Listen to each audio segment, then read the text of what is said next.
Oh fuck.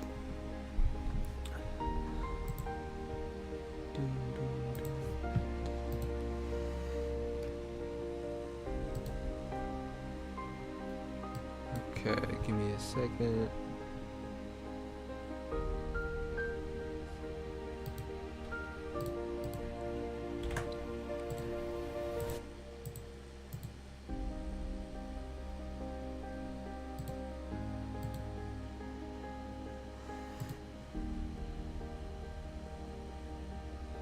Yeah, see, I don't know why the Discord isn't telling everyone that I'm live.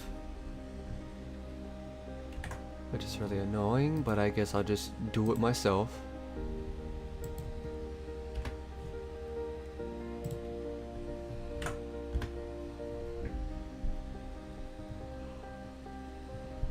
There we go. Oh, fuck. Sorry, I just woke up. Alright. Well, we're back with... Actually, I unplugged my mic for a second there. But we back with some more Doki Doki Liberation. I was about to say alliteration. That makes no sense. And yeah, I'm hopefully everything will be more exciting than it was last time, because it wasn't all too crazy last time that we were on here. It's my boy.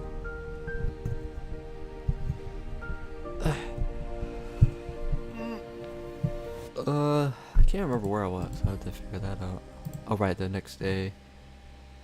I already picked the poem out for Monika.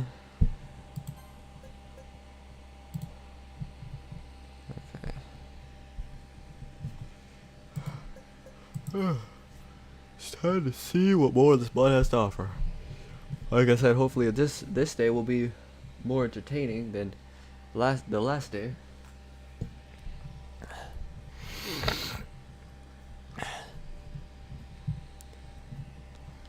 Another day, another restless night. I managed to get a few hours of sleep this time, though I wish I could say they were continuous. I slept on the couch again. Thoughts of Mr. X watching me in my sleep kept me from sleeping soundly. Plus, I could have sworn I woke up a few times and saw a shadow at the corner of my eye. Overall, the vibe felt extremely creepy and uncomfortable.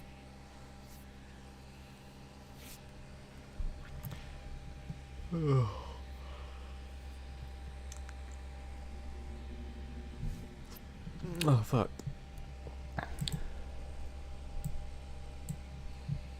As I make my way into the kitchen to make myself some coffee and breakfast, I hear the voice again. Good morning, Anthony. Morning. Did you have a good night's rest? Not really, to be honest. I see. I'm sorry to hear that. Is there anything I could do to help? I debated whether or not to just outright tell him to bug off, or opted to remain cordial since I didn't want to risk repercussions. Plus the whole keep your enemies closer adage, I guess that's how you pronounce that. Nah, still just getting used to this whole situation.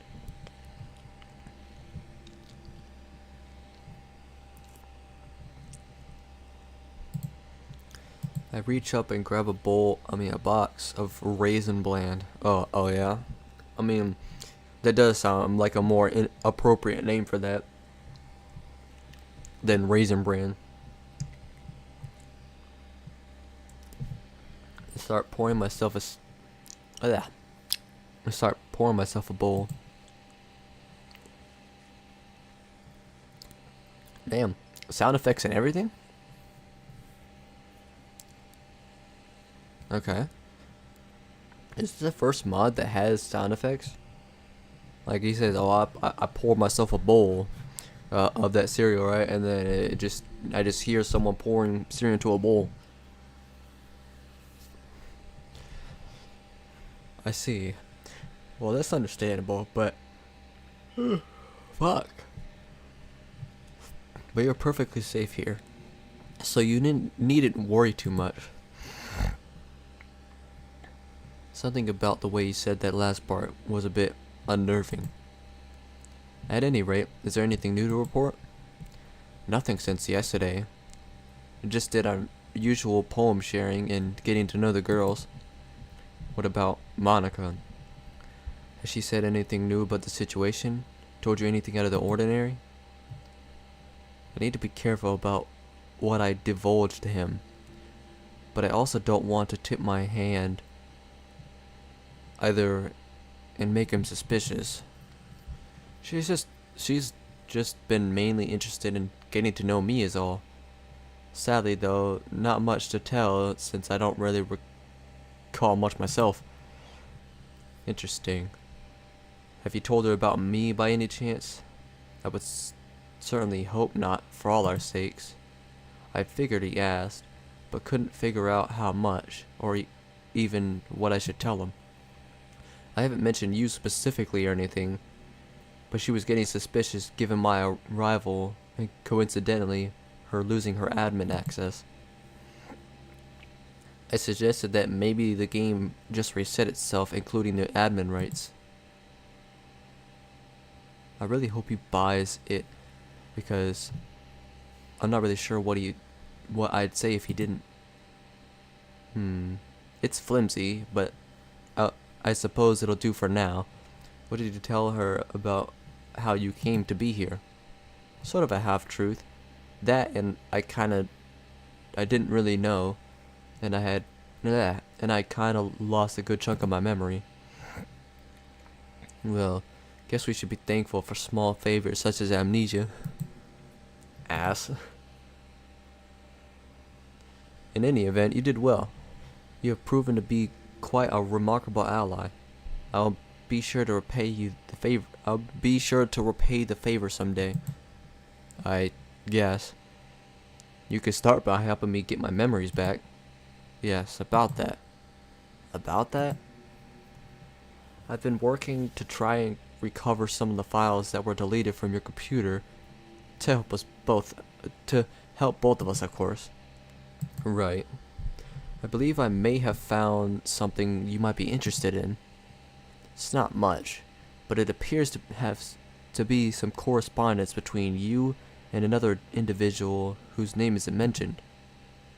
In it, it mentions the project you were working on. It seems that both of you were colleagues at one point. So far, nothing is really ringing a bell, but I wait to see if he has anything else, in hopes that it might jar something loose.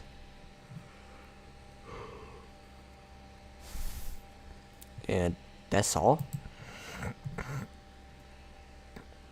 Only that the project has something to do with creating the first truly immersive virtual reality experience with sensory interface.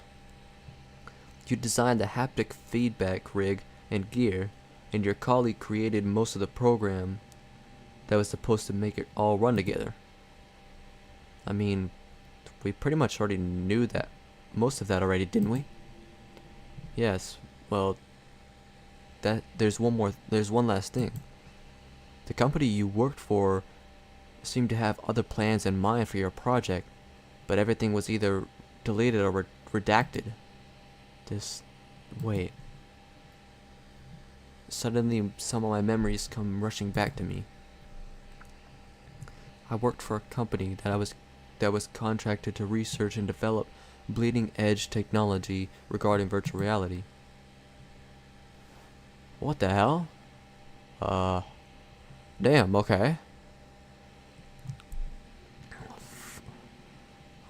Full body simulation, but without bulky full body gear or surgical implants. We even got as far as a test prototype haptic rig, though I always joked it looked like a glorified dentist chair. Far from the goal of being less cumbersome, but for initial testing, it was deemed a safety precaution to keep the subject seated. The goal was to eventually condense the rig down to the size of a headset and gloves, but the user would be fully immersed via a process called M-mapping. M-mapping allowed the rig to scan the brainwave patterns of the individual and essentially hijack and reroute those signals in order to replicate sensory stimuli. Then a large company nobody had even heard of swooped in and via a hostile takeover bought the company out from under the board of directors. After the dust settled, the new parent company sent a memo that all current projects were to be placed on hold indefinitely, except for ours. They all wanted us to submit our current research to them and to provide weekly and sometimes daily progress reports. Wow, that was odd. Well, we nonetheless continued working, which was all that mattered to us. But it wasn't long after this that something happened.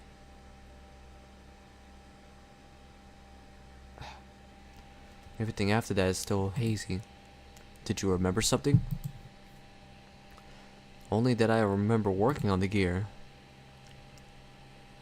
I'm not sure if he totally buys that I'm not sharing everything, but I feel like giving him more information would be a bad thing. Let's see. So you basically bridged the gap, right? You took the gear I had and found a way to bring me inside of the game. Yes, but I was only able to do so because you had completed the work. Maybe he does know the rest? Or rather, more than he's telling me. Fair play. Both concealing stuff from each other, apparently. I thought you said it was a failure. That's what the company had labeled it. At least, that's what they put on the surface in case any novices decided to dig a little bit. But you completed it. I did? That throbbing sensation started to come back in my head, and I was getting dizzy.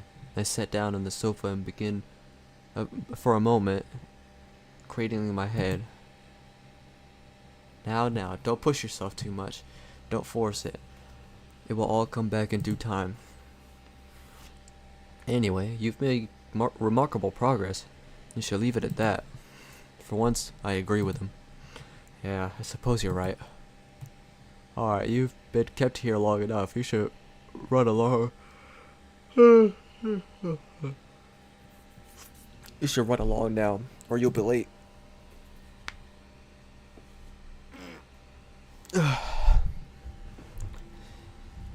It's at that moment I suddenly realized he was right again. Sayori! I completely forgot she and I were supposed to walk to school together this morning. Crap, she definitely would have left by now. In fact, I might actually be late. I might be later than her. I bolt upright and to the living room, though my head reminds me what an idiot I am for doing so quickly. What? Alright, I'm off. See ya. I stumble to the door and clumsily toss my shoes on and grab my bag. Be careful out there. I hear him call out as I jog out the door. That project. If only those fools knew. This man, Mr. X, is sus. I mean, it's pretty obvious though. Do do do do do do do. Do do do do do do do do. Do do do do do do do do do do do do do do. Damn.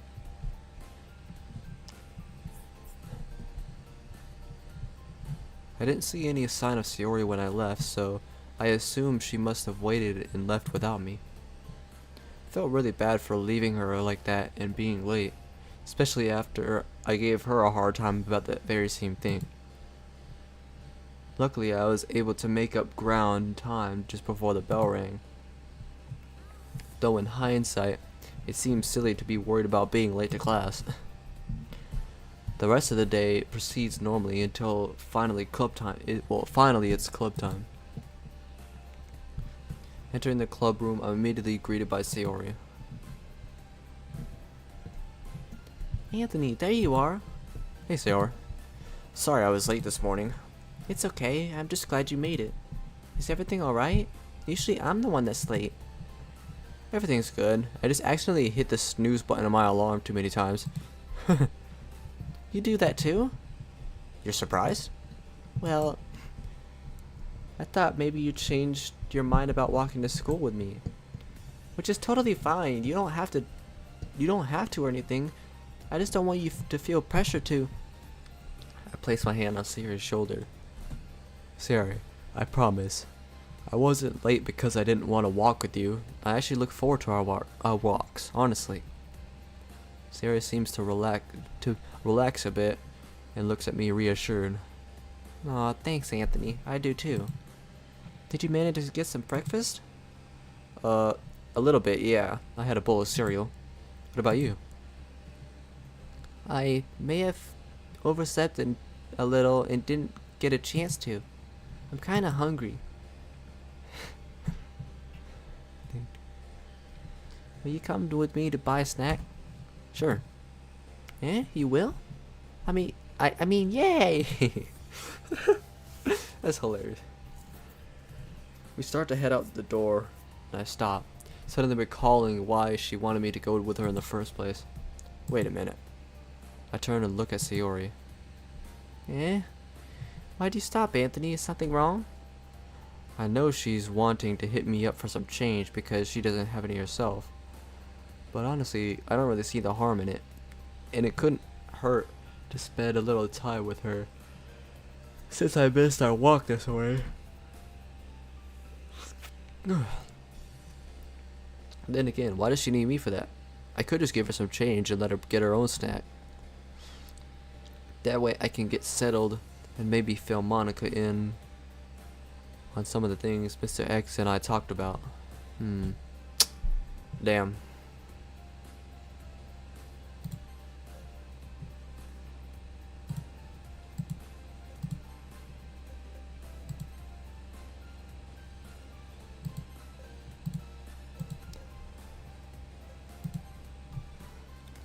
Oh, I think it already automatically picked it, but just because.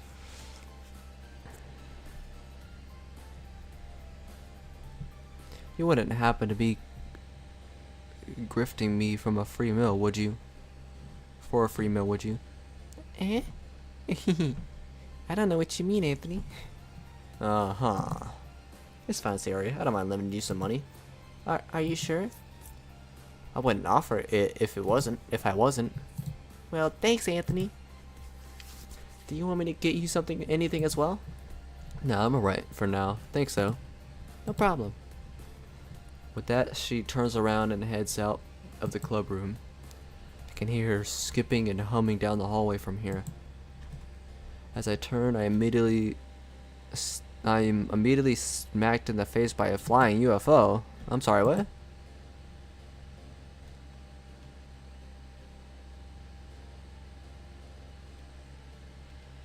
Is he talking about a cookie? I'm assuming that's what he's talking about.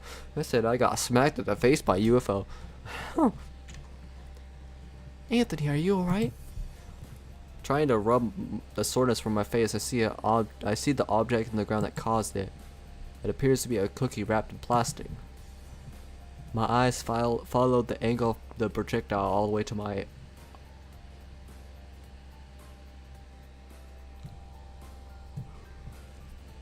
What, bro?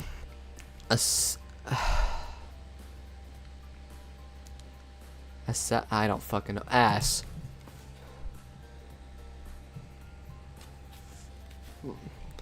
You suck at catching. Natsuki, you really hurt Anthony. Oh, no, come on. He's fine. Besides, that cookie is a soft-baked one. Could have fooled me. Just then, Sayori shows back up as well. Are you alright, Anthony? You have a big mark on your face. Natsuki rolls her eyes. Geez, you guys are making a big deal out of nothing. It's fine, really, but a little heads up would be nice next time. Psst, that's what you get for making poor Sayori walk alone to get a stat. I thought she was supposed to be your best friend. Sayori and I share a look of shock and embarrassment. What? Natsuki? I don't need Anthony to walk with me everywhere. Jeez, Natsuki. Not sure what you're implying, but... Yuri giggles slightly. What? I don't know. Oh, sorry, Anthony. I didn't mean to. I wave at her, smiling. It's okay, Yuri. It was just a joke. Or it was a joke. Phew. So you just let the cookie gonna sit there on the floor, or... Oh, yeah, sorry. I bend over and pick it up.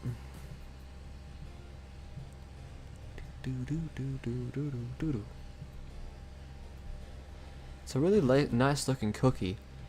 It looks to be a sugar cookie made to look like a kitty cat. Pretty on brand for Natsuki. We could get used to Natsuki's baking. Hey Natsuki, do I get one too? I put yours on the desk. Yay, I get 2 snacks a day. Sayori sprints off towards her desk, tearing into her cookie with gutso. Just then, Monika shows up. Hey there, what's all the commotion? Oh, hey Monika. Natsuki brought cookies. Yep. Ah, Natsuki, you're always so considerate of others.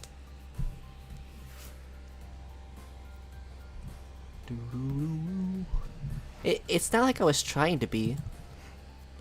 I just had a lot of ingredients left over that would have spoiled if I didn't use them up. Oh yeah? Yeah? Yeah, I'll believe that when I see that, you know?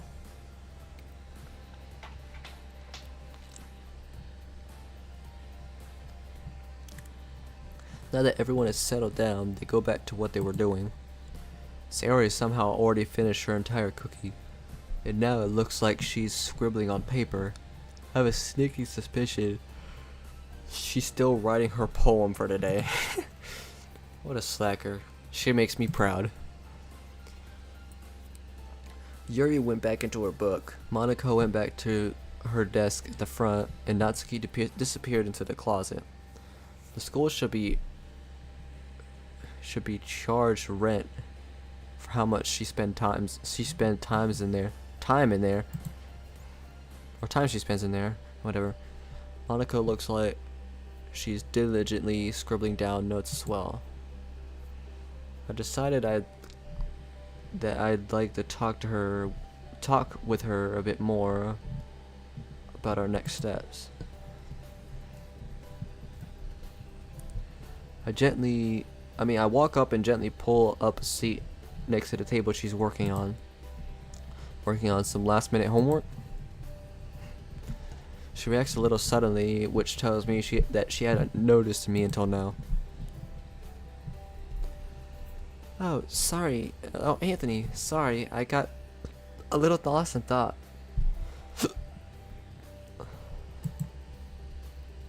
No, it's not homework. I was actually... She stops to covertly look around for eavesdroppers, and then leans in a little and whispers. I was actually trying to write everything down I can remember about the code and how to recall the console.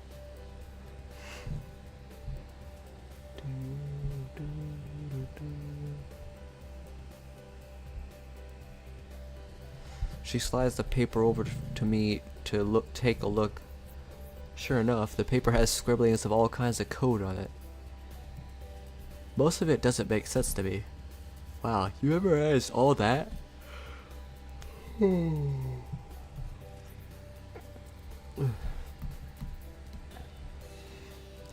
Well, only some. There is a lot of code, of course, but I remember the code surrounding the console the most since I accessed it the most when I was making certain changes. Ah, I see.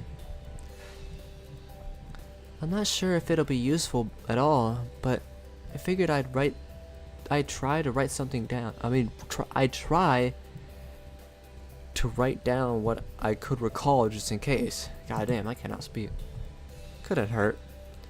I'd help, but apparently coding, like a lot of other stuff in my life, is mostly forgotten. Actually, that reminds me, I wanted to tell you about something.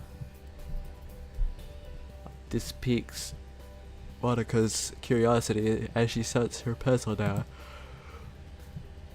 Whew.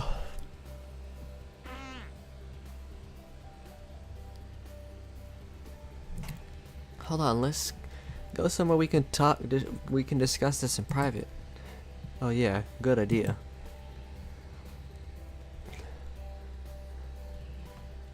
Oh hey, I didn't think anybody else would be in the stream.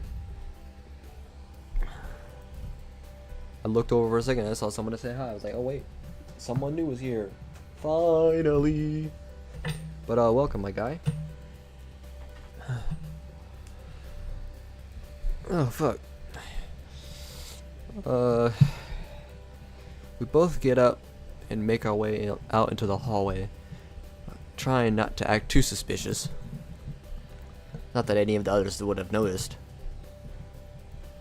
We peer down both directions of the hallway for any stragglers. Here, gesturing to a bench that faces opposite the classroom doors, she and I take a seat. Okay, sorry. Just didn't want anyone to overhear any of us. I don't think I'm ready to have that conversation with them yet. No, you're right. Good call.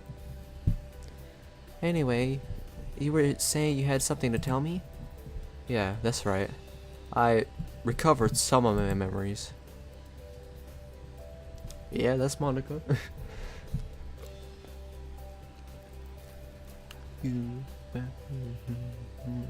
Bro, this OST is just amazing.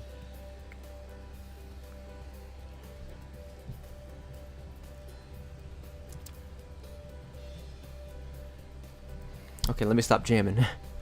I gotta move on with this. Monika's eyes lit up for a moment, but she recomposes herself. Oh, that's great. What did you remember? I began to fill her in on everything I could recall. The project, the company, the gear, all of it. She listened to me intently the entire time, though I didn't get any indication that any of this seemed familiar to her. After I was finished, she leaned back and sighed out loud. Phew. Yeah, it's not much, but it's a good place to start. Apparently the company I worked for was pretty shady. Yeah. It was kind of an odd choice for them to close all the other projects and departments except for yours. Though I suppose given your presence here, I can understand why. They must have saw the value of what you were doing. And maybe they had other plans for it. Well, fully autonomous, autonomous.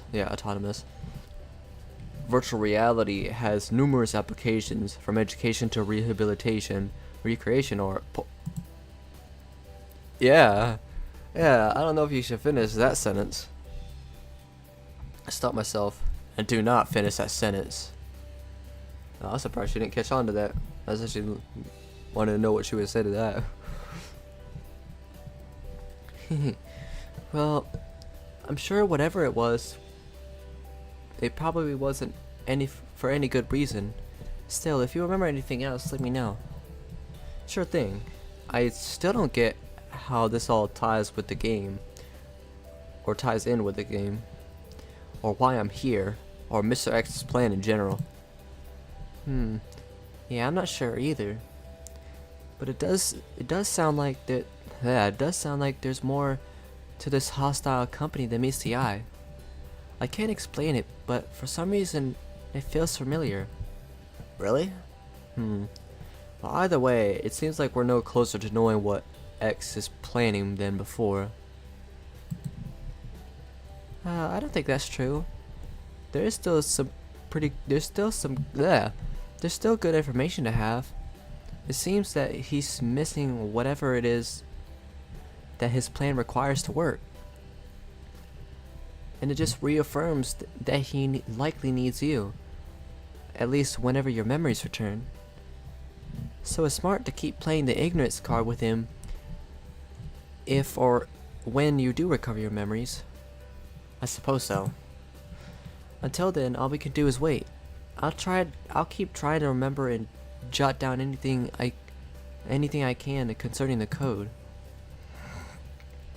I might go to the library later as well, just to see if any of their books on programming inspires or triggers any kind of recollection. They also have computers there as well, so I could check the internet for help too. Ah, smart. A true programmer. Monika giggles lightly and smiles. Something about her smile is pretty captivating. It isn't long before I realize I'm just kind of sitting there staring at her, or rather, getting lost in her emerald eyes. She isn't moving either. Her smile has relaxed as she sits there and stares back. Clearing my throat, I decide to break the awkward silence. So, how are the preparations for the festival? How are the preparations coming for the festival? I imagine you have your work cut out for you. Oh right, the festival. Yes, Sayori and I have been discussing in greater detail. I guess I don't have to tell you what we have planned. Reading our promo in front of strangers, correct? Haha, yes, correct. I know we don't have to do the same things we don't have to do the same way as before. Okay, you could just say, okay, whatever. I know we don't have to do the same. We don't have to do things the same way as before. But honestly, it's a good idea for a festival activity for a literature club. Yeah, I suppose that's true. Can't say I look forward to reciting my poem in front of a large group of people, but I'll manage. Well, I know you do great, Anthony, and I'll be there to support you. I mean, the whole group will be there, so to support each other. You know Yuri and Natsuki will not be on board, though. Monika sighs in agreement. I know, but as bad as this sounds, they will go along with the script eventually. Yeah, you're right, I suppose. Still, I hope you'll at least run it by them first before acting on it. Monika smiles. I did learn a thing or two, you know. I won't do anything without the club's support. Great. That's all anyone can ask for.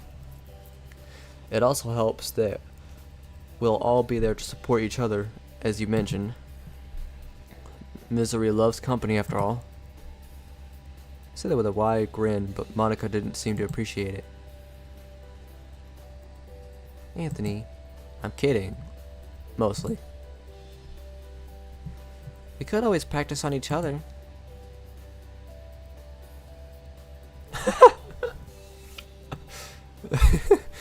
No need to get so flustered, Monika. Damn. Who would have thought it? Ugh.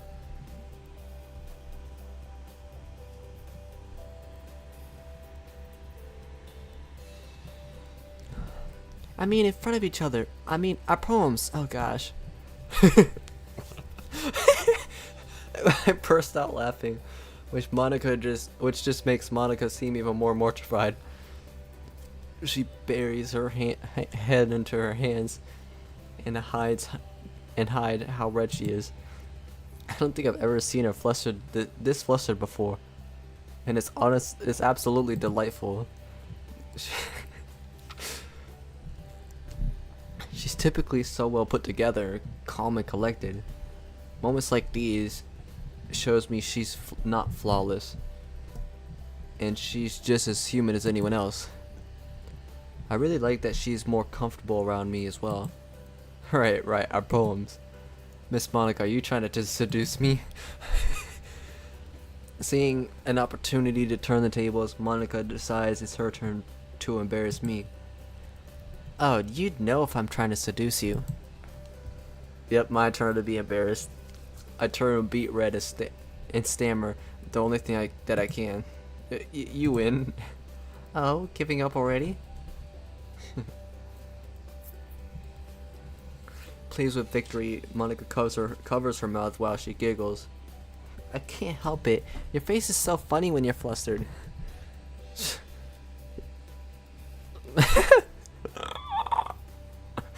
Your face is funny. Funny looking.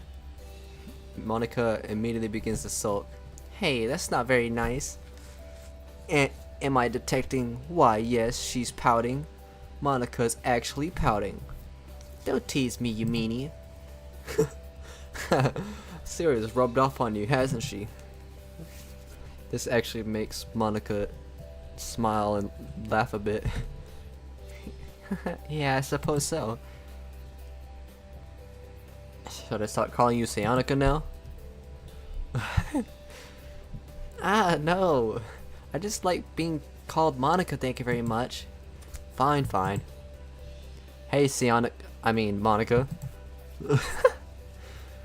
With a sigh, she side-eyes me before fully turning to face me. Yes. Thank you. What? I haven't done anything. I don't think I've felt this good since I got here. To this world. Game. Whatever.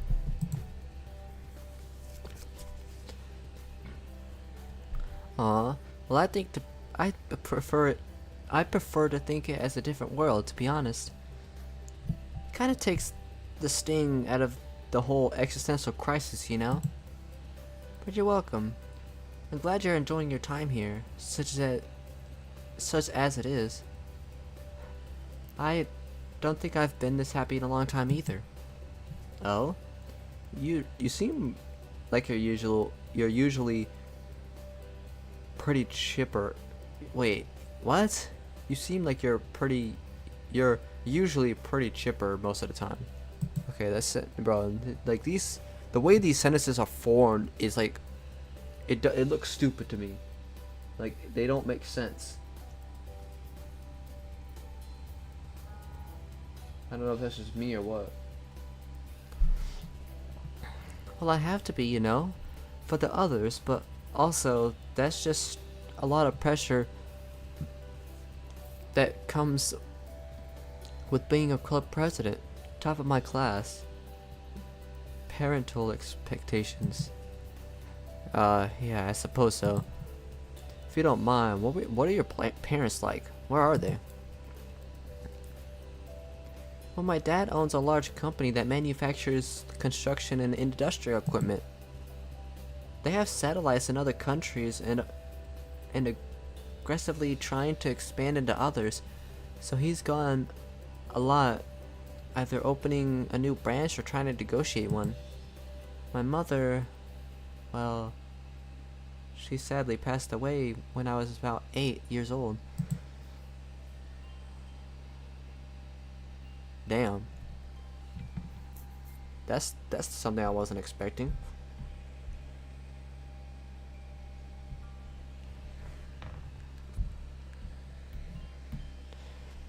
She got really sick, and I was too young to remember much, but I remember my dad flew out a lot of doctors just to try and help her. We nearly went bankrupt from it, but unfortunately, none of the doctors could do anything. When I got older, my dad wouldn't talk about it or her very much.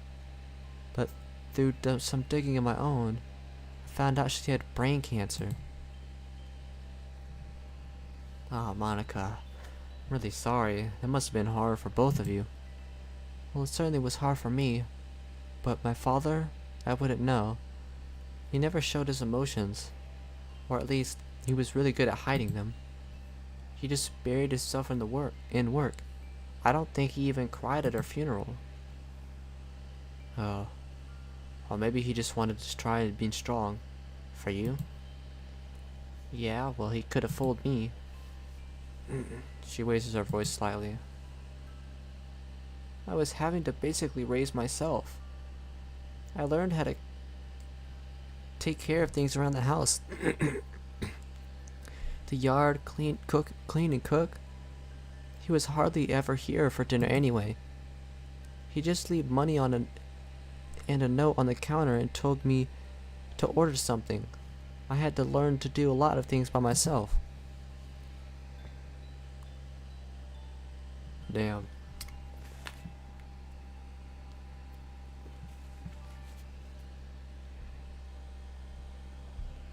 It was like he didn't care that his 8-year-old daughter was grieving and needed her father. At this point, her voice begins to crack and tears start to stream down her face. I put my arm around her and pull her close, not really knowing what I can do or say, or what to say at a time like this. I could tell she's holding back still. Likely, she's worried others will hear her. She pulls out a tissue from a package she stuffed in her pocket and begins to dry her face. I start to pull away, but I feel her hand reach out onto my leg and her head shake. Not yet, please. I don't know why but that last word, the way she said it, was almost heartbreaking. I nod and pull her in tighter. We just sit there for a couple of minutes in relative silence. She has to do so much on her own for so long. It's no wonder she excels at being a club president. She's used to having to take charge. Clearing my throat, she looks up at me. Sorry about that. Monika, you never have to be sorry for being yourself. I might not be able to do much, but if this is all I can do, I will do it gladly. With this, Monika smiles in her head and nods her head slightly. It's enough, and the same goes for you as well. I want to be there for you as much as you are for me. You got it. With that, she straightens her jacket and sighs. But enough about me. What about you? Do you recall anything about your parents? Honestly, not much. Well, not so much. I'm still trying to recall my memories, so I only vaguely remember my parents. I think. It feels like a dream more than a memory. I'm sorry, Anthony. Well, I know you'll get your memories at some point. I would love to hear all about them when you do. Oh, definitely. Anyway, I guess we should probably head back in there. The others are probably starting to wonder where we are. Yeah, good point. We still have to share our poems. Monika smiles gently at me as we both get up from the bench. Oh, fuck. As we both get up from the bench and turn to face the door. Just as she puts her hand on the handle, I see her take a moment to readjust herself mentally, as if she was preparing herself.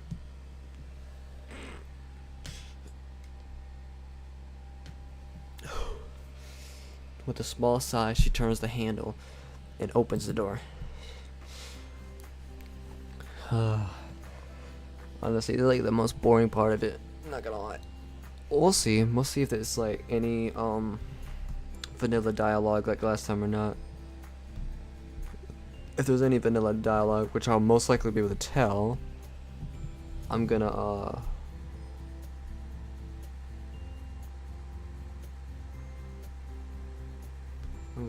whatchamacallit, skip over. I'm not even gonna bother reading it. I haven't saved it in a while, so I'm gonna save. Obviously, Monika.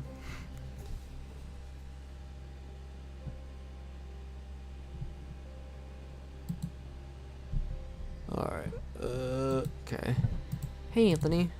Hey, Monika. So, today's been kinda crazy, huh? I'll say. Did you have any issues coming up with another poem? I must admit, it's actually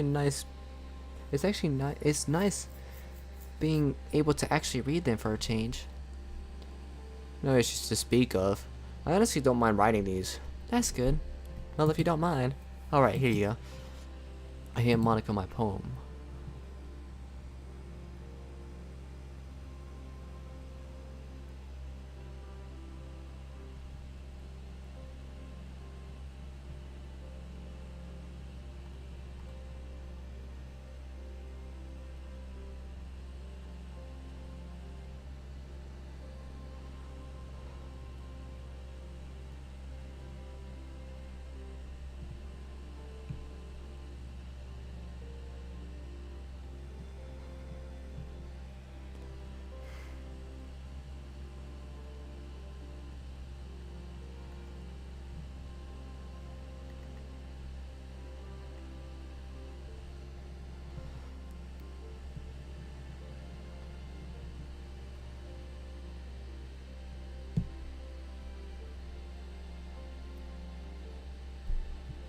Damn, it's actually a pretty good poem, I'm not gonna lie.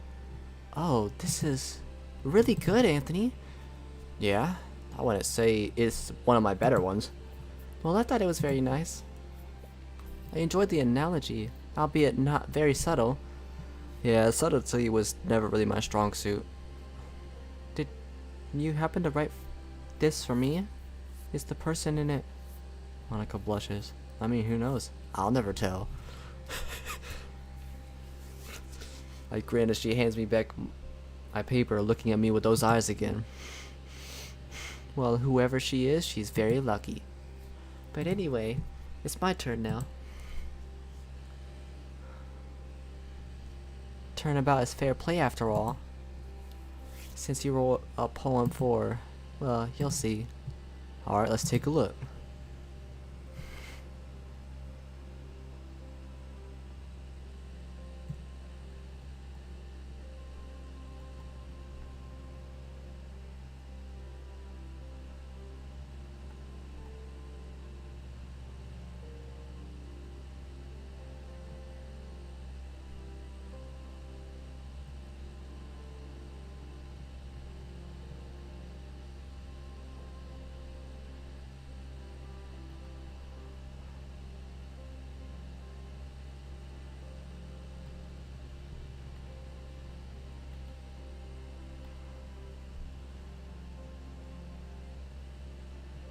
Okay.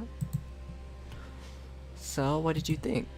Interesting. I immediately picked up on the similar theme to one of your originals. Monika nods. Yes, but I decided to change it up. I decided to change things up a bit. Like most of my poems, this one was inspired by somewhat recent events. Oh? I've been having dreams as of late. Dreams about a voice that sounds familiar, but I can't quite place it. So Monika's is dreaming? Cause never really thought about it, but it's interesting that AI can even. Okay, buddy. Something like out of a Philip K. Dick novel.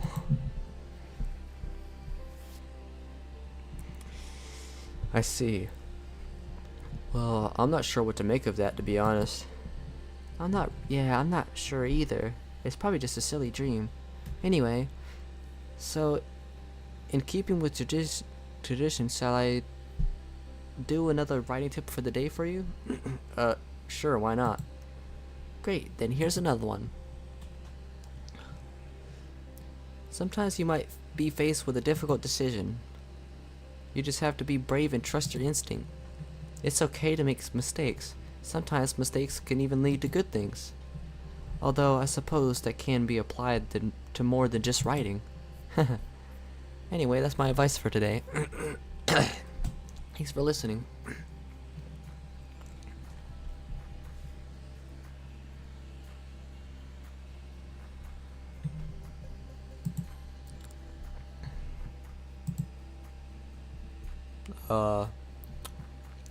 Okay, whatever. Hee, I love reading your poems. It's like I never know what I'm gonna get. Nah, I'm craving chocolates. Huh? Never mind. Anyway, you're being too kind, Sayori. It's okay to be critical. After all, that's what we're here for, right? I suppose so. So tell me what you really think. Well, I kinda think it sucks. Yeah. Sorry, Anthony. That's perfectly fine. Oh, but I think Monika will love it. Why do you say that? Because it's a lot more Monika-ish in style. Monika-ish? Yeah, you know. Written all sophisticated and the words kinda dance around the page. Yes. The words, they're just dancing around the page.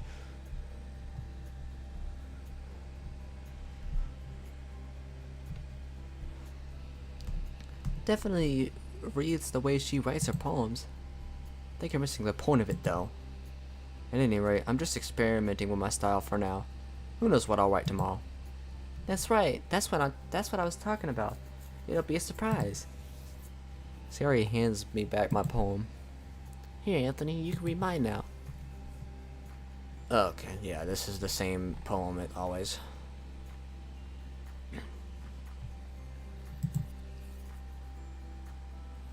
I can't say I'm surprised it's still the same, but a part of me immediately hoped something might have changed. Sayori, this is beautiful. It is? Absolutely. I really like the use of symbolism in this one. Thanks, Anthony.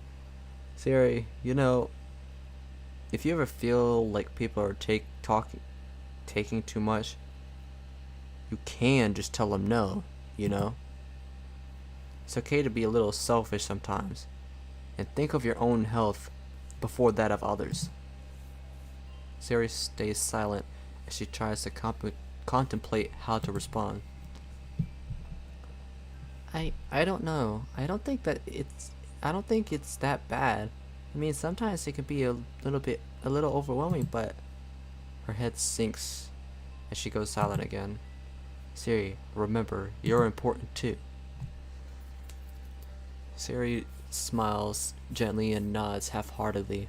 I'm not sure if she fully agrees with me or not, but hopefully I can prove to her that it is true. I gently tap her on the shoulder so she looks at me. I begin to make a oh my god. I can't stop yawning. Ugh. I begin to make a pantomime? I guess that's how you pronounce it. Gesture of lifting my scalp, plucking out a ball of sunshine, putting it into a fake jar, screwing at the lid, and handing it to her. Looking, she plays along and takes the jar from my hands. What's this? Here, I figure it's only fair. You've been giving people your happy thoughts, that someone should give you one in return. This is my memory of us when we first met.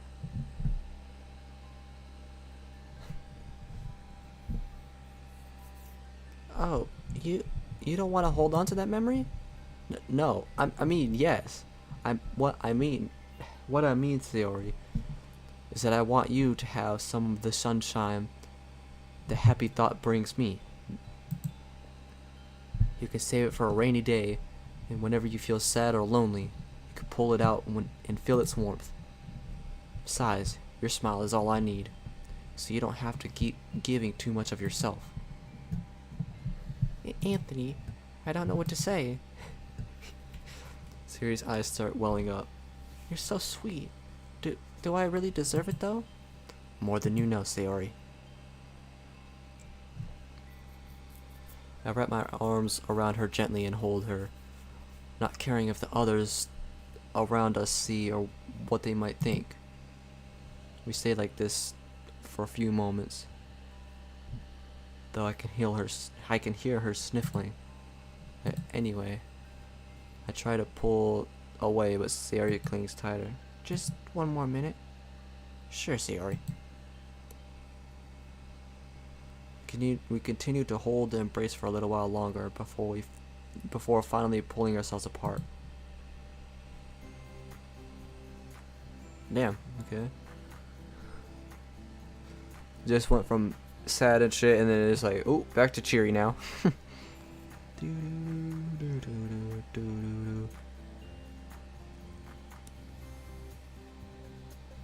I guess I go with Yuri.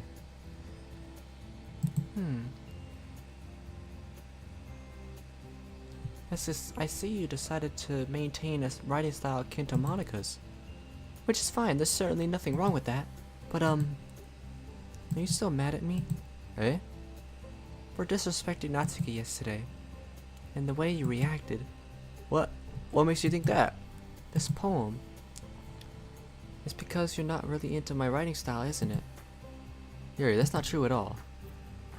But your poem, Yuri, you're reading way too much into it. First of all, I'm sorry I lost my temper yesterday. I didn't mean to get upset. I really care about this club, and I always want to treat you and the others with respect. I guess I just got a little swept in the overall atmosphere. It was oddly charged yesterday, and I suppose I lost myself for a moment. That's not an excuse, by the way, just an explanation. But again, I'm really sorry about that. Yuri remains silent, though her expression has changed to a more calm demeanor. Second, although a lot of poetry is based on symbolism or subtle messages, mine wasn't really meant to be a show of preference for one style or one person over another. The hell? What does that even say? Merhaba? I guess that's what the fuck? This man comes into the chat, that's the first thing he says.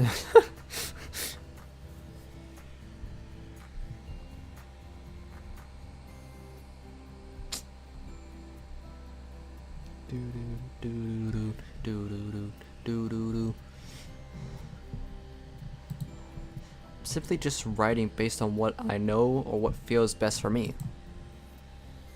But that in no way implies that I dislike your writing style or anything. If anything, I'm rather envious. Envious of what? Writing seems to come very naturally to you, and your style, there's no arguing that it's really good. Like, very experienced kind of good. There's no way I could match that. So I guess I don't try. But I always enjoy reading it. It helps to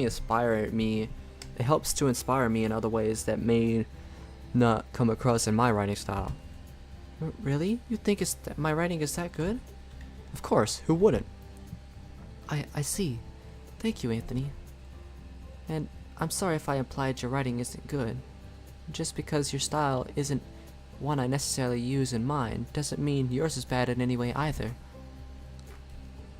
I really rather enjoyed reading yours as well. Yuri smiles gently. Well, thank you. I appreciate that. I'm glad we're able to clear up any confusion. You also don't need to be afraid to be a little more daring.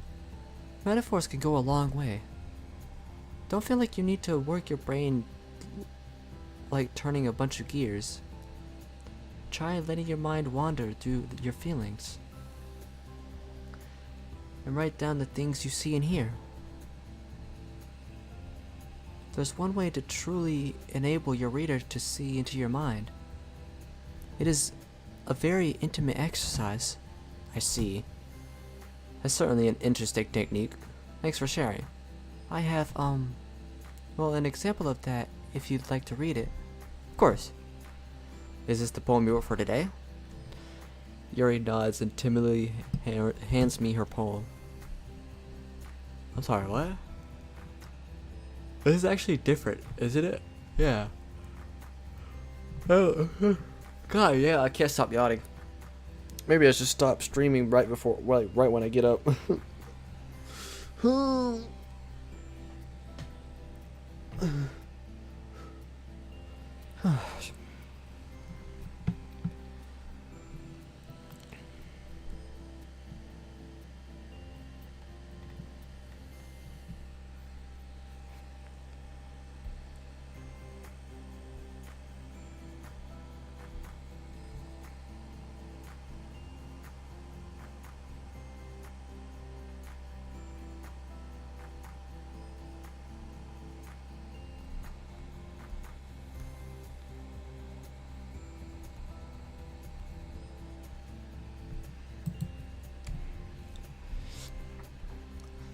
I'm not sure why I expected this to be any different.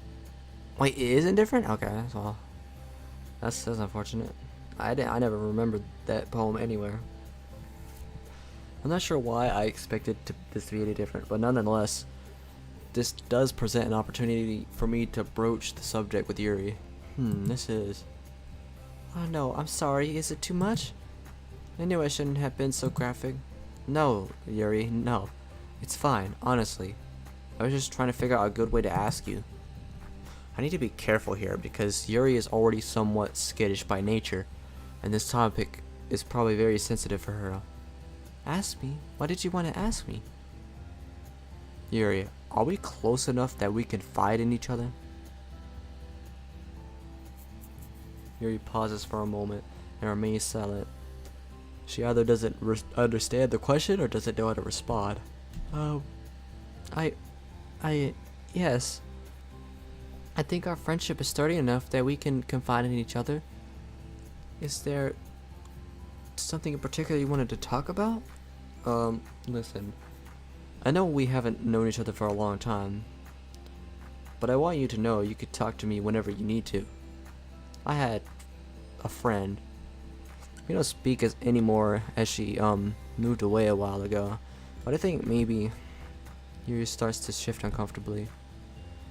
You and her, you and she might be pretty similar. Yuri, does this poem convey what I think it does? Yuri begins to look around somewhat frantically, almost as if she's both looking to see if anyone else can hear our conversation, and I suspect to remind herself of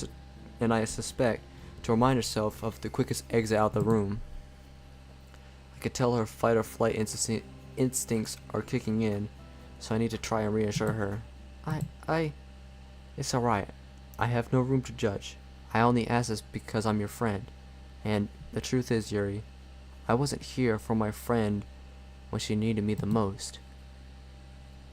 I've had to live with that for some time. I just want to make sure that you know I'm here for you if you ever need to talk. Yuri gets quiet, then starts to gently trace her fingers along her arms. Suddenly, Yuri jumps out of her chair. Oh, come on. Bruh.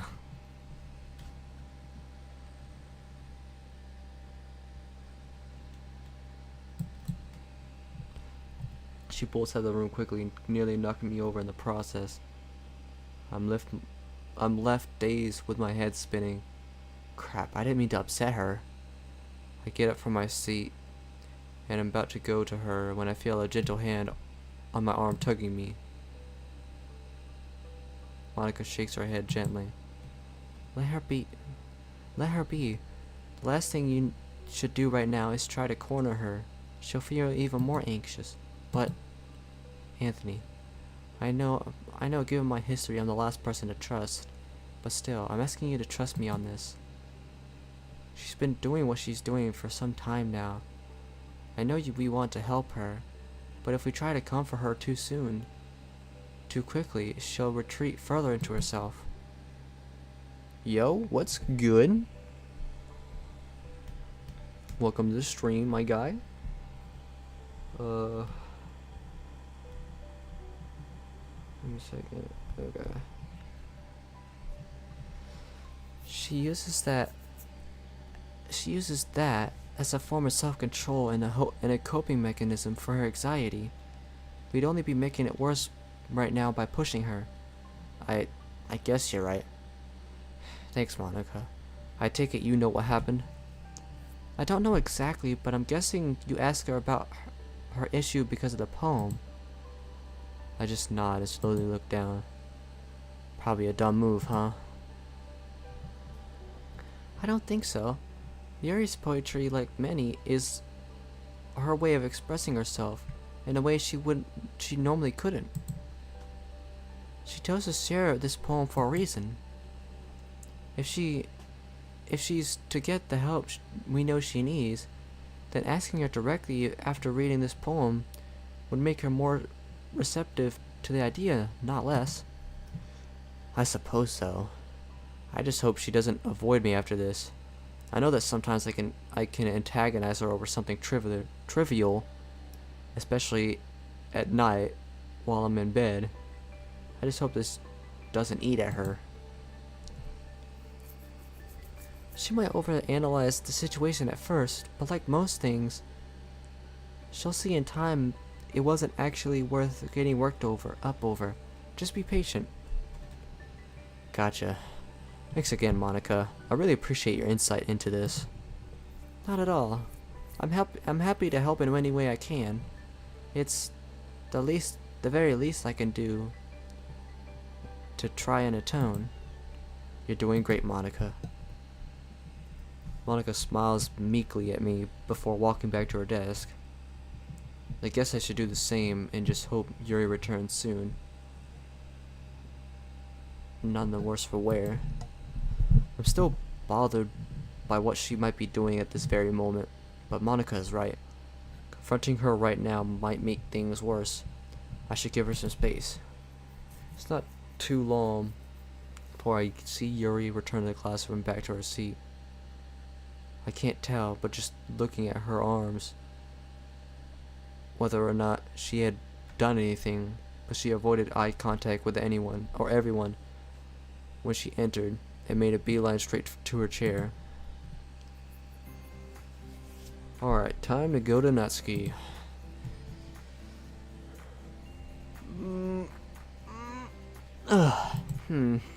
What's your game here? Huh? Can everybody just tell, like, is everyone just psychic? Can everybody tell, this poem is for Monika? What are you trying to do, man? What you trying to get into, man? Like, come on. There's no way every single one of you just knows that I'm writing a poem for Monika.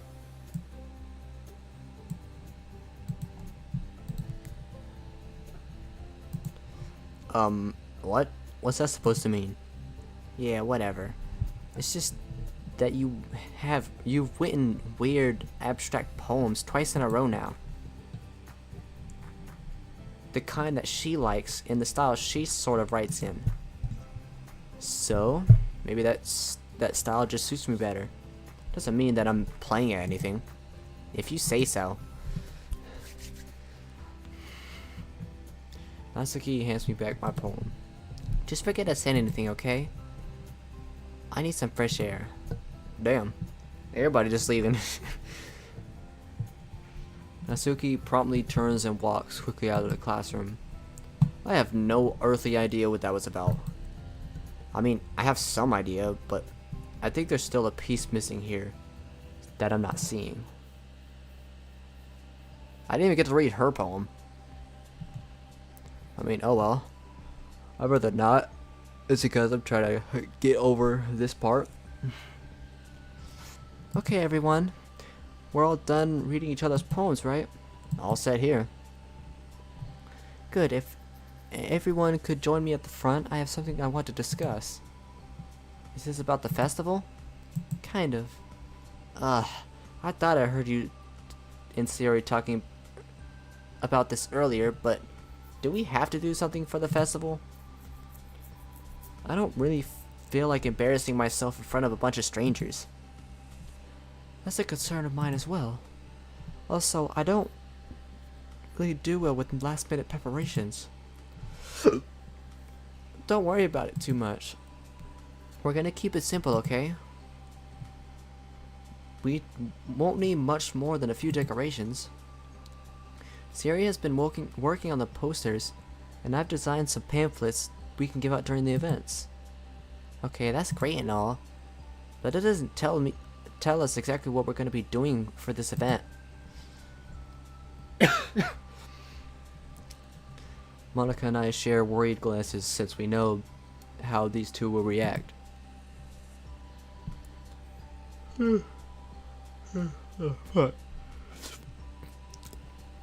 Sorry, I guess I kind of glanced over that. We're gonna be performing. Performing? Monika. Yep, about the reaction we expected. Yeah, we're gonna be reciting our poems. Each of us are gonna choose a poem to perform during the event. And maybe we could also let anyone else come up and recite their poems as well. Siri's putting it all on the posters in case anyone wants to prepare ahead of time. Hehe. Siri, who's been coloring a poster, holds it up for us to see. Are you kidding me, Monika? You didn't already start putting those posters up, did you? No, not yet. I wanted to run it past all of you first. Natsuki and Yuri sigh in relief simultaneously. Do you think it's that bad of an idea? Well, no. It's not a bad idea. I'm glad you at least decided to talk to us about it first, though. If you had already started doing it without asking, I would have been pissed. Still, I really prefer not to perform in front of a group of people like that. I agree with Natsuki. I don't think I could ever in my life do something like that. Imagine it, Yuri shakes her head in fear. I knew that this idea would go over like a lead balloon.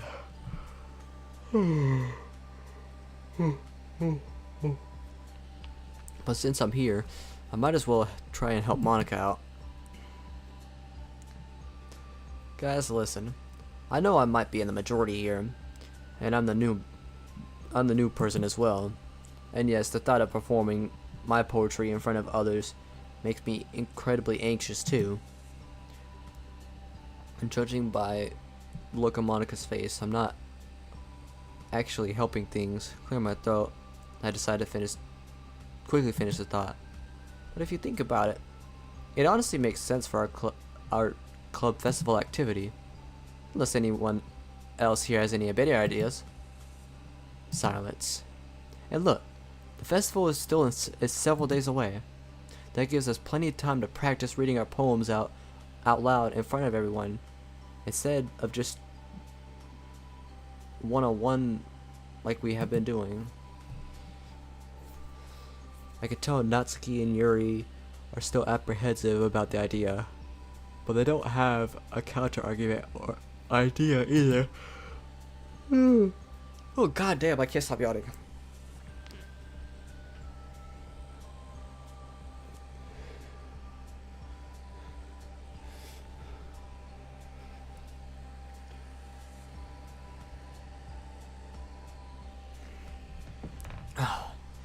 That's right.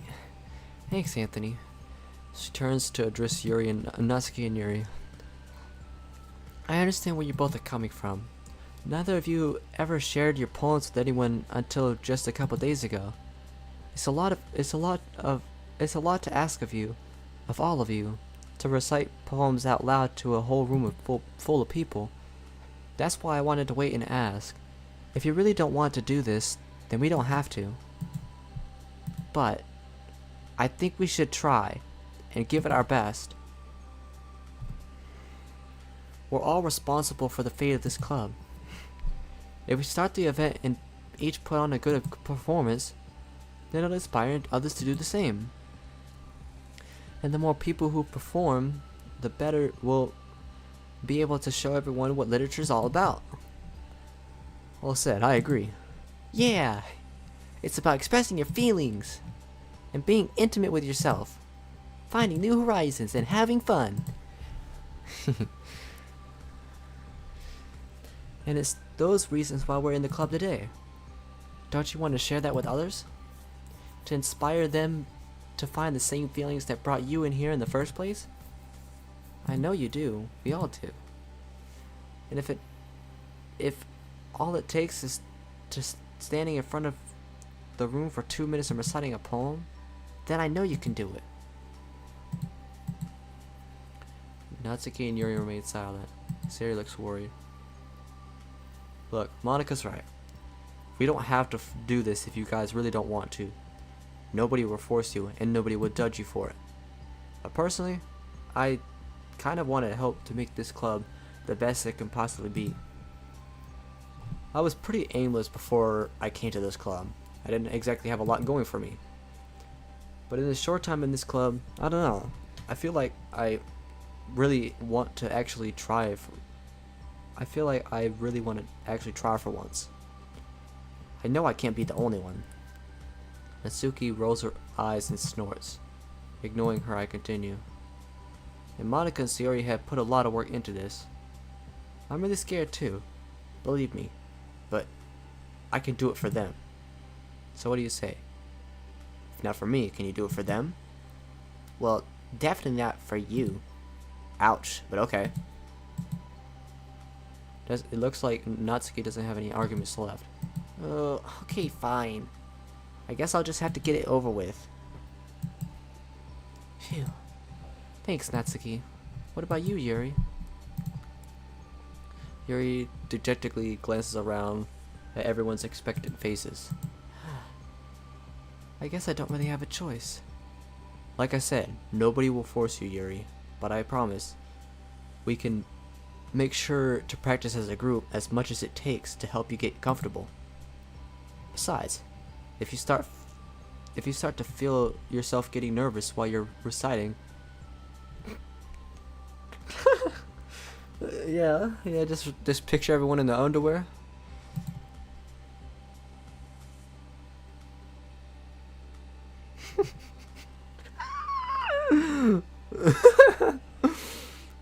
Imagine. Perfect coping mechanism. Just imagine everybody is nearly naked.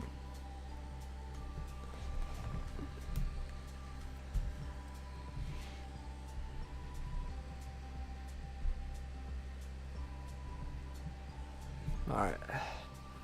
No sooner did the words fly out my mouth, I immediately felt a rush of blood go to my face. Once again, I spoke without thinking first. Underwear? Pervert. Oh, I remember to wear underwear that day. Wait, you mean there's days where you don't?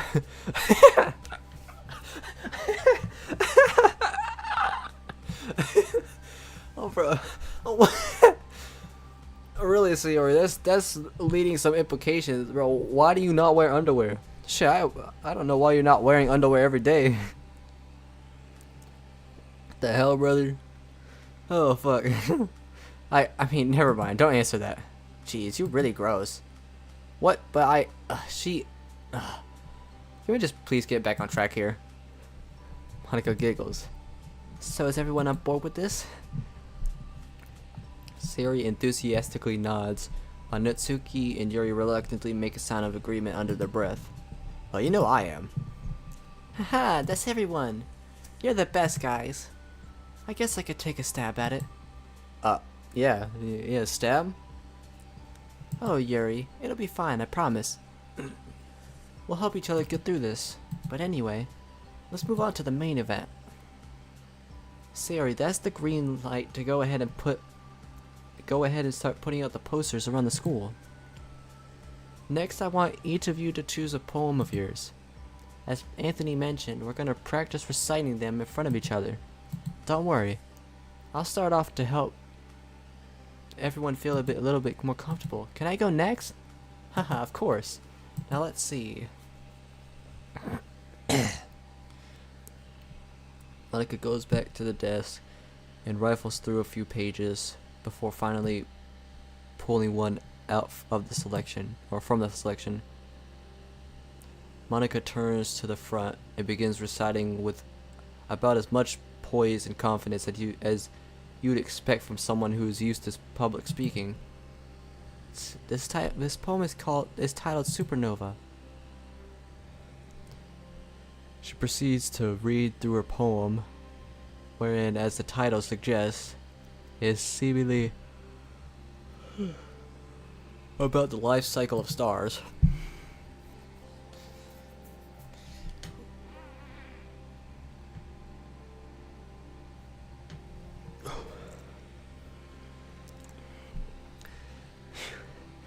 She describes how it takes a great amount of pressure to form a star, how it provides light and warmth around to the planets around it.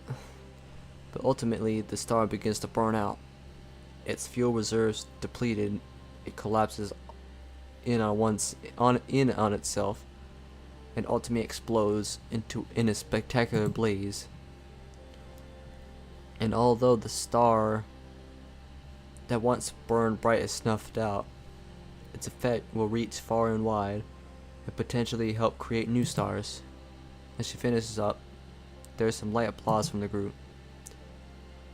I'm not sure if the others picked up the true meaning or not. As I see it, a couple of bewildered looks from the audience. Thanks everyone, so what did you think? Ooh, it was really good, I liked it. I really enjoyed it, Monika.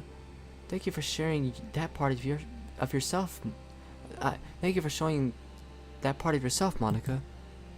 Am I the only one who didn't get it? Was this supposed to be a science lesson or something? Monika just smiles at Natsuki while Yuri slightly shakes her head. What about you, Anthony? What did you think? Please be brutally honest. Oh, it was really good. I really enjoyed... Wait, what?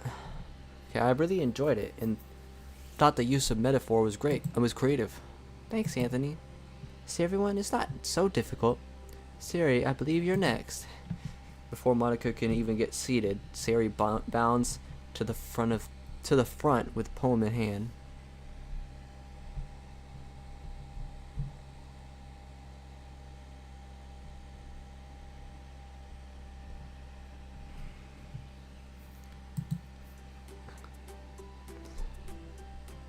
What the hell? This is new.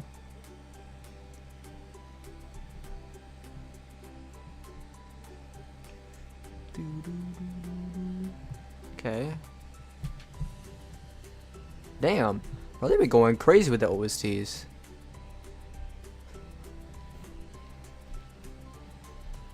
This poem is called Deserted Island. During her reading, Sari was naturally bouncy and enthusiastic. Sari was her naturally bouncy and enthusiastic self, despite the theme of her poem being fairly bleak. Okay.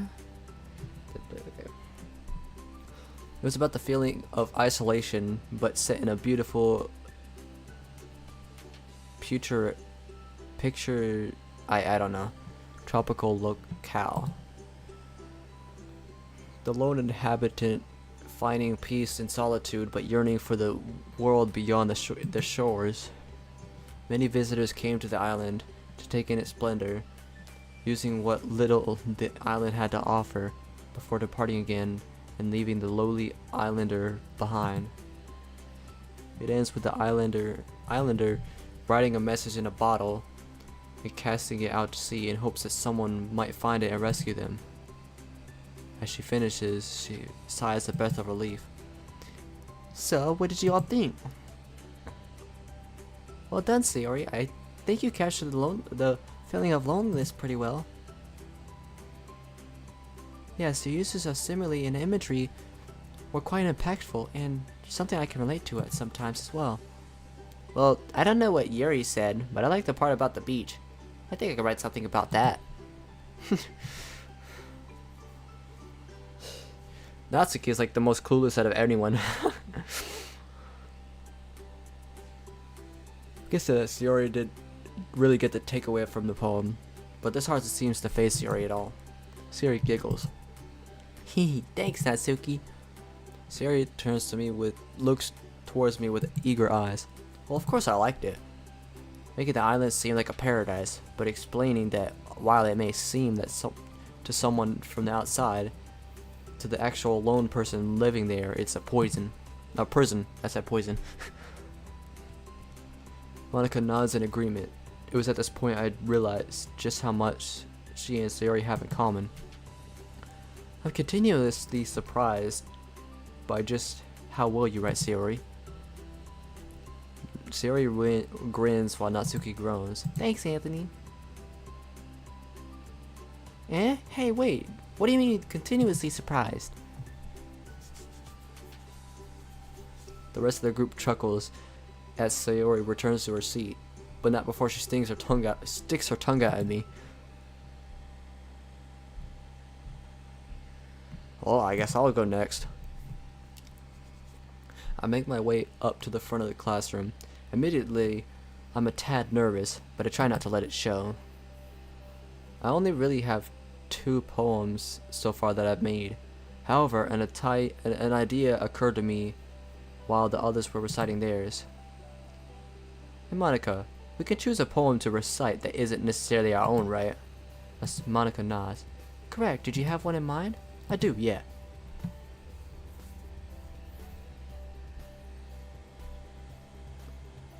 Okay, give me a second. I pull up my phone and start looking up The Road Not Taken by Robert Frost.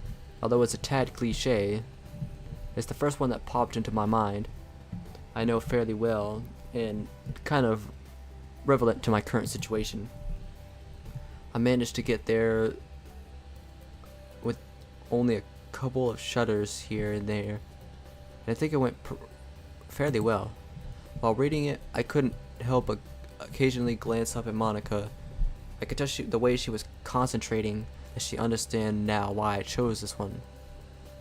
That was great, Anthony. Robert Frost is a great choice, and one of my favorite authors. Yeah, I don't know who this Frost guy is, but he sounds cool. Everyone groans. But Sayori seems to be genuinely oblivious to the pun. What? What did I say? That was an excellent choice, Anthony. I'm curious. What inspired you to choose this poem in particular? For a moment, I look towards Monika in a moment of how do I put this, sensing my struggle to come up with a plausible alternative. Monika replies, "Would this happen to be about your choice to join a literature club?" Ah, I knew she'd come up with something on the fly. Haha, yeah, you got it. Ah, that makes sense. Well, I'm certainly glad you chose the path less traveled with us, Anthony. Me too, Yuri. Well, I guess it was alright. I think I've heard that somewhere before, but it's not terrible. High praise indeed. Thanks, Natsuki. I'll take it. Natsuki shrugs as I return to my seat. She steps up to the front, poem in hand. I call this poem Dolls.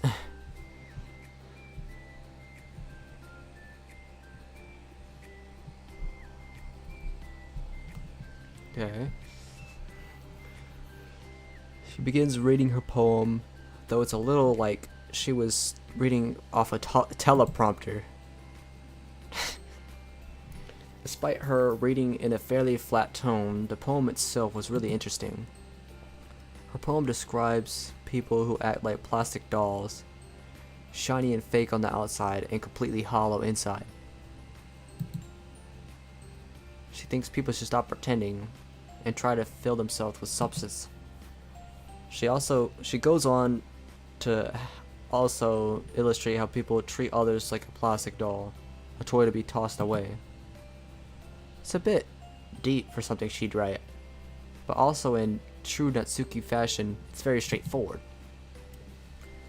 There are 2 points she's making in a poem that use the same theme of dolls. One is obvious, the other. It was at this point I noticed Yuri fidget in her uncomfortably in her chair.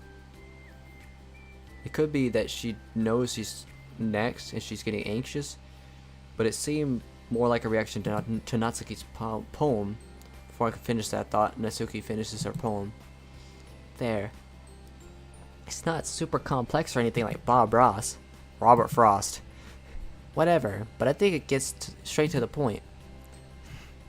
Yeah, Bob Ross. Monika looks genuinely sympathetic towards Natsuki. I thought it was great, Natsuki. It doesn't have to be complex to be good, and I agree with the overall message in it. This bolsters Natsuki's confidence as she straightens up a little. Yeah, hee. I don't like it when people are fake either. Sayori says that with a hint of guilt. I'm guessing Sayori thinks that the poem might be directed at her, or rather people like her, just because she tends to hide her true self from others sometimes. Natsuki looks at Sayori with a puzzled look, but then quickly turns to Yuri. Feeling a bit in the spotlight, Yuri noticeably shrinks back in her seat. It was a very proactive poem, Natsuki. Well done. What does that mean? Like I provoked you? Oh no, I'm not letting this spiral out of control again. No, Natsuki. Provocative? I'm guessing the provocative means, well, it just means that your poem definitely makes people think. Yuri quickly nods. Yes, I meant that it's quickly provoking, and I can tell how passionate you are about it. Natsuki begins to visually relax a bit. Oh, well, thanks, I guess. Yeah, it's one of my biggest pet peeves. I hate when people try to pretend something they're not. Especially people who use others like disposable objects. Trust me, Natsuki, I know how you feel. Well, I don't know if you felt that pain, but I know I have.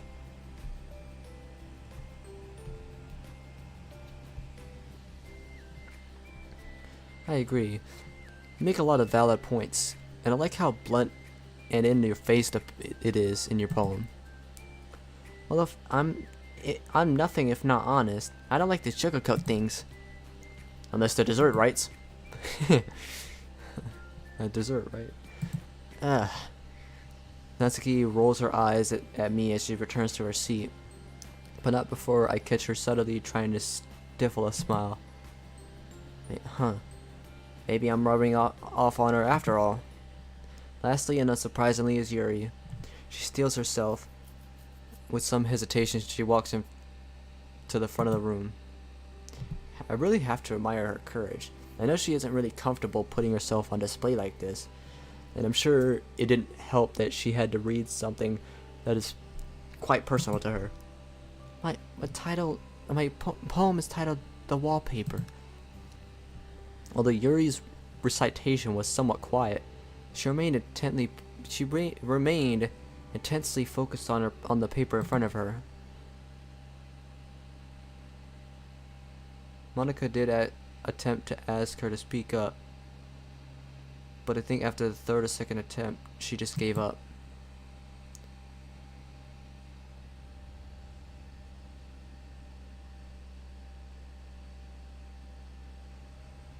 What the hell is this OST?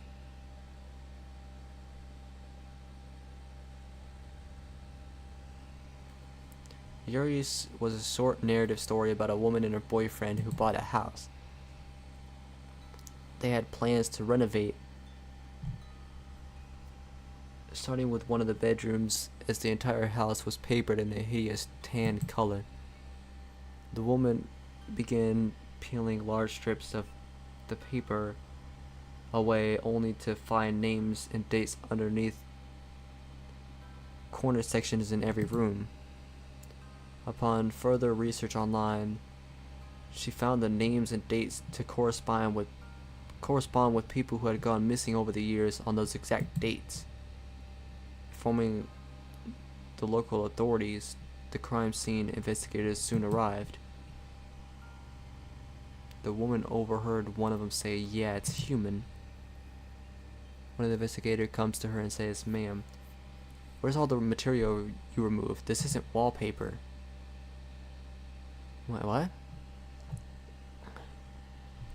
When Yuri finishes, she quickly sits back down without even waiting for feedback and breathes a sigh of relief. As the rest of us are trying to decide how to respond, Sayori is the first to speak up. Yuri, that was definitely a pretty scary story. On a related note, Anthony, you're gonna be walking home with me, right?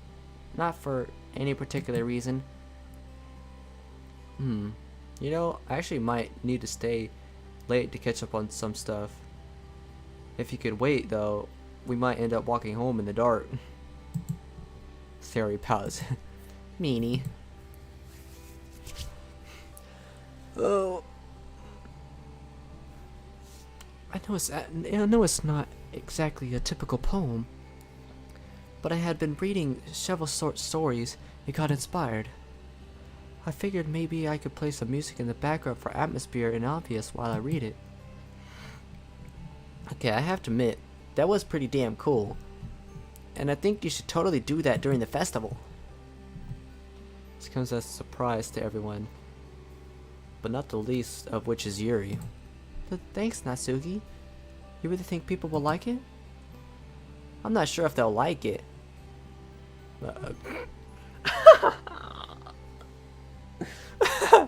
But if we could scare people from joining the club, yeah? Everyone grows collectively while Yuri looks deflated. Why? It was a joke.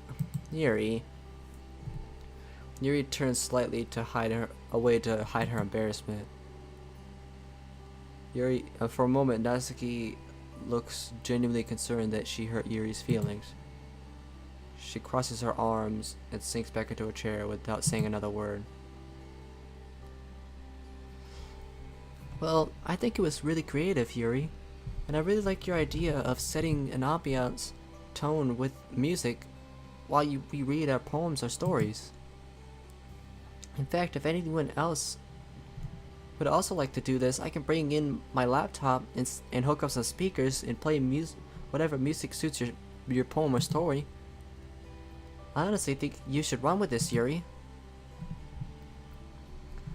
Yuri slowly comes out of her funk with this and perks up. You really think so, Monika? It wasn't too scary for trying to recruit club members. It wasn't too scary for trying to recruit club members? Well, if I'm honest, you may want to choose something that's a little macabre. I don't know. But I don't have any objections to short horror stories. If anything, I think it can only help showcase the diversity of literature as well as unique personalities of the club members. With different genres, writing styles, and techniques, we'll be sure to have something for everyone. Yuri sighs slightly, looking relieved. Thank you. Guess that it means it's my turn. It was definitely creepy, but in a good way. I mean, the general tone and the way you set the story as well, how you revealed the twist at the end, really well done. Yuri gently smiles and nods in appreciation. Thanks, Anthony. I'm glad you enjoyed it. We sat and discussed the potential for doing both poems and written short stories for the festival for a bit before it was time to go home. As Monika concludes the meeting, everyone begins to pack up their stuff. Oh, what? Thanks for reading your poems, everyone. I know it was a tough day, but you all did really well, and we'll get better with practice.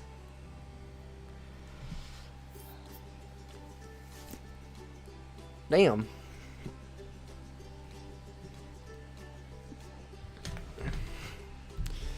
Okay. Alright. Siri and I walk home as usual. I started to get used to this, even though it's only been a few days. Listen to me, it's almost as if I want to stay in here. No, that's ridiculous. I have a life outside of here that I need to get back to. Hey, Anthony? Sirius snaps me out of my thoughts once more. Yeah, sorry. Sorry. I was spacing out a little bit there. What's up? Oh, that's alright. I space out all the time, too. I decided to let that one go. I still feel bad for the comment I made earlier, as she seemed serious. So, did you have a question? Oh, yeah, sorry. So, I'm just curious. Do you, happen to like Monika? What? Maybe even more than like? I know she had asked the player previously about walking home with someone, but this feels more direct. I feel my face get flushed. There's no beating around the bush with this, and yet I don't know how I feel about anyone in particular just yet. Do I? I'm not sure I follow. What prompted this? It's just that you seem to be spending a bit of time with her lately. I was just curious.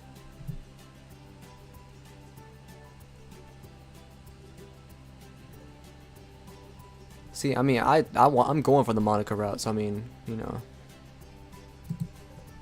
But I mean, I said what I said. I'm gonna save every important decision. See, Monika definitely seems very strong-minded and has great leadership skills.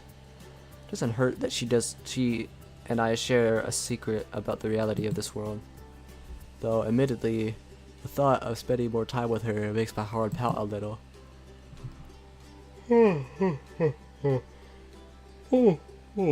Oh, fuck.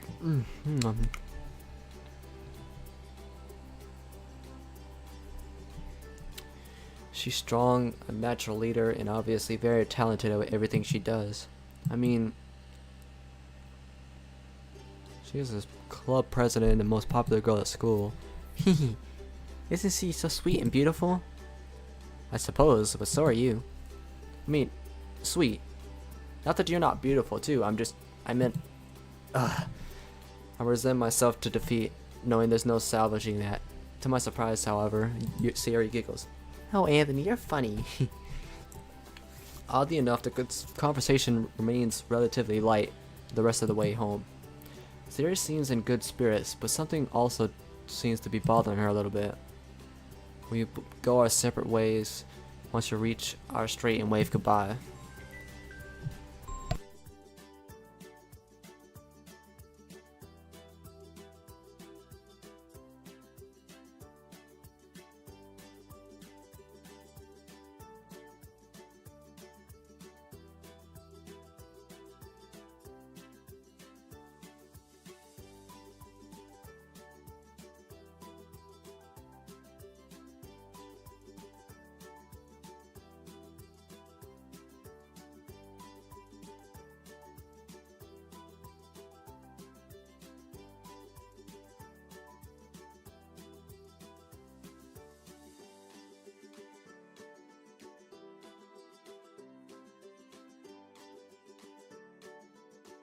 Okay, I'm back. And hey, my guy, you're late.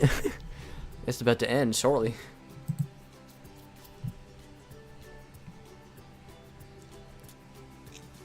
Because it seems like this day is gonna end. Pretty sure. Is she jealous of me getting close with Monika? I have to make a point to reassure her that no matter what, her friendship is important to me as well. With that, I head back inside to start work on my poem, on my next poem.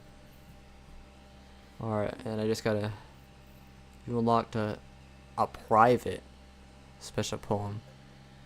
I mean, yeah? The hell?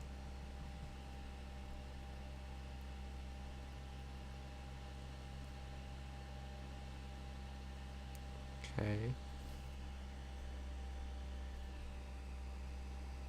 For project what? Oh, this is for me. This is in real life. Because project what? And then the recent completion of the MMAP program. It is possible to now move on to creating something for testing. Programming has begun with a prototype test to occur in approximately 3 months. We'll track progress of first subject, starting with this entry. What the fuck? The hell was that noise?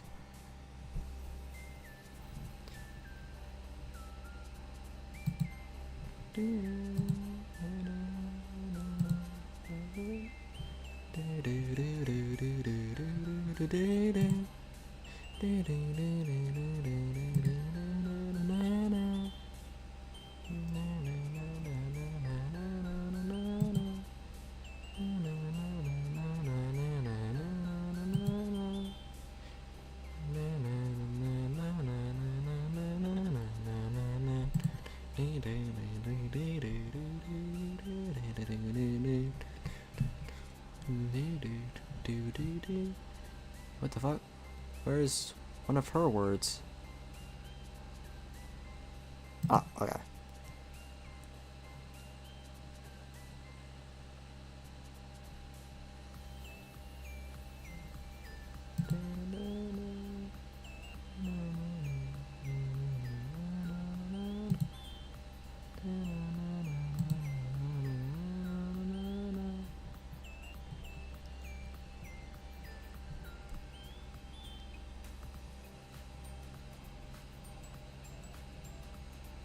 The fuck?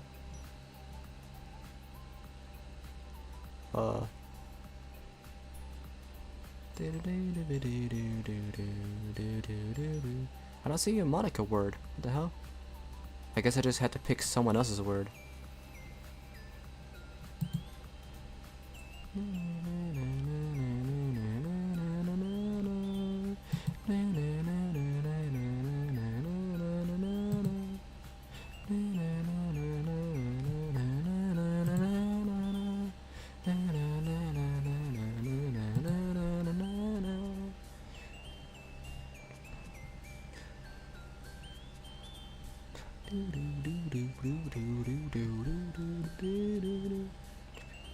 Wait, what? Are all these are Yuri's? The hell? Okay, I'm guessing there's just certain times where I have to pick someone else's words. I mean, I don't think it'll matter, because I mean, at the end of the day, it'll still, you know. All right, here we go. Oh, I can't lie. This day was not that eventful either.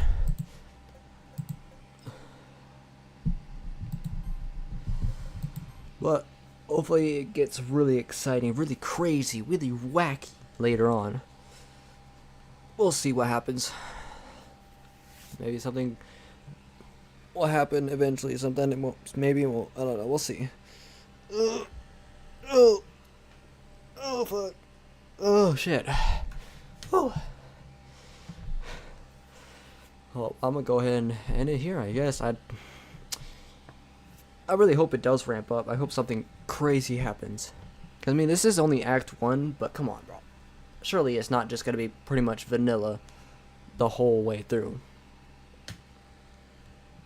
I mean, I say pretty much because obviously it hasn't entirely been vanilla dialogue. But for the most part, it has been. And I really don't want this to be the whole entirely Act 1. But, I'm gonna go ahead and end this because I'm hungry as shit, bro. I'm hungry. And then now she's barking. Guess I gotta hurry up and end it now, huh? But, I hope you guys enjoyed. I'll be live tomorrow. Probably later, but I'll be live. Let me just close my door because of course she has the door.